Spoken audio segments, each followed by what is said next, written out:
I'm just recording how many people I have. So we are what, 8, 9, 6? 4, 5. Okay, Jerry, you're gonna hold it back. If I knew, we could have just borrowed a few mannequin, what is it called? Jerry. Calling Angelica as she does her presentation. Wait, I'm gonna knock next door and see if she'll answer the door. Lisa! No, you You don't can't need leave to when I'm do doing it. Oh, I was gonna try to see if I can No, really, that's okay. No, because Just when relax. fine. Angelica be fine. She just say it was, everybody was watching the president. They didn't want to do it. Right, many people just... Alright, Miss Holly has to turn around Ah. and get the thing. Alright.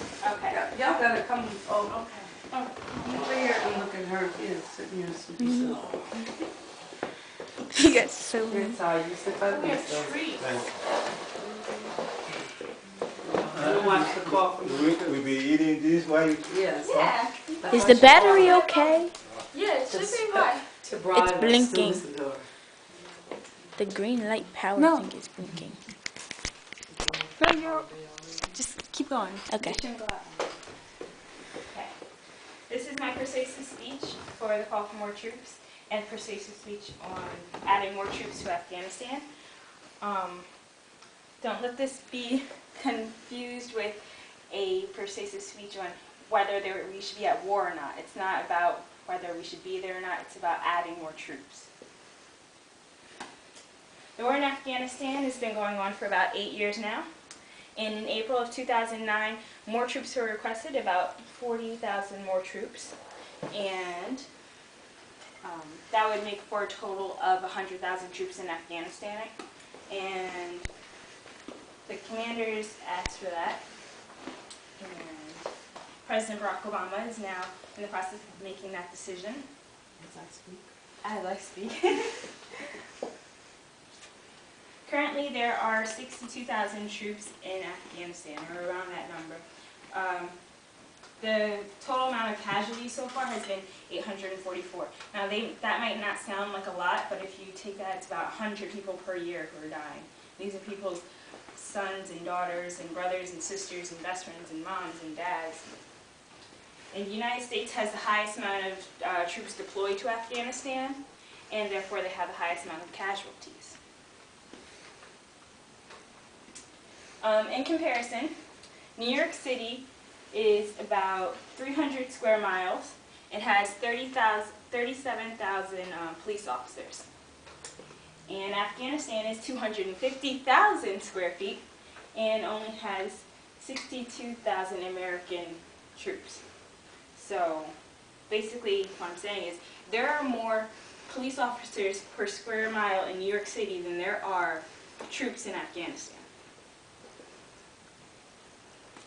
So, is it right that there are more police officers per square mile in New York City? Are American soldiers more expendable?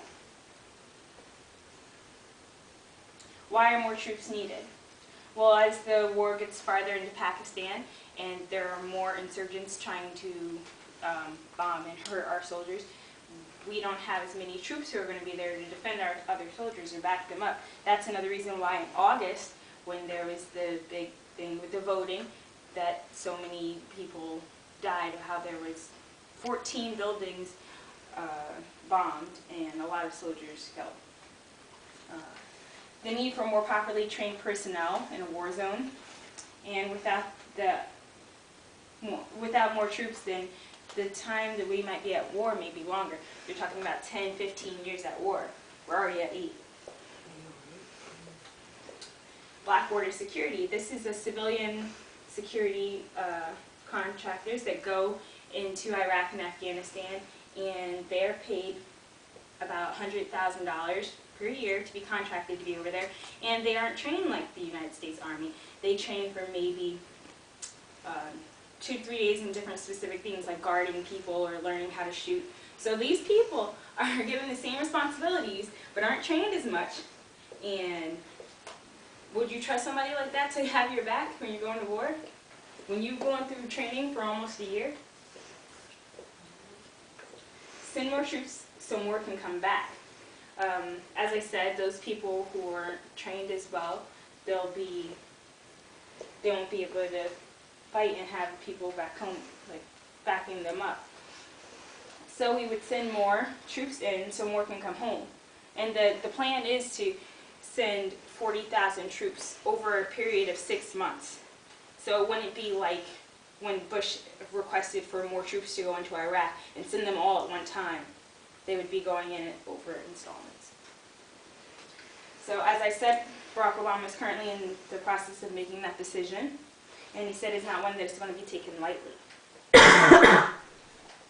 And again, as I said, 40,000 troops would add to the total of being 100,000 American troops in Afghanistan.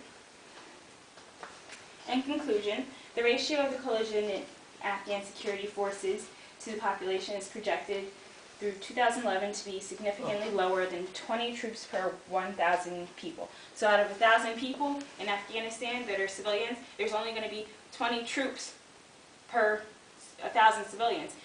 So that's really not well. And then if you add more people, then we get a better rate of helping them out. Also, the Blackwater development, they are the ones who have been linked with the cases in Iraq with civilian abuse. Yeah, and so they have changed their name. They're no longer known as Blackwater. They're known as XO. I'm sorry, they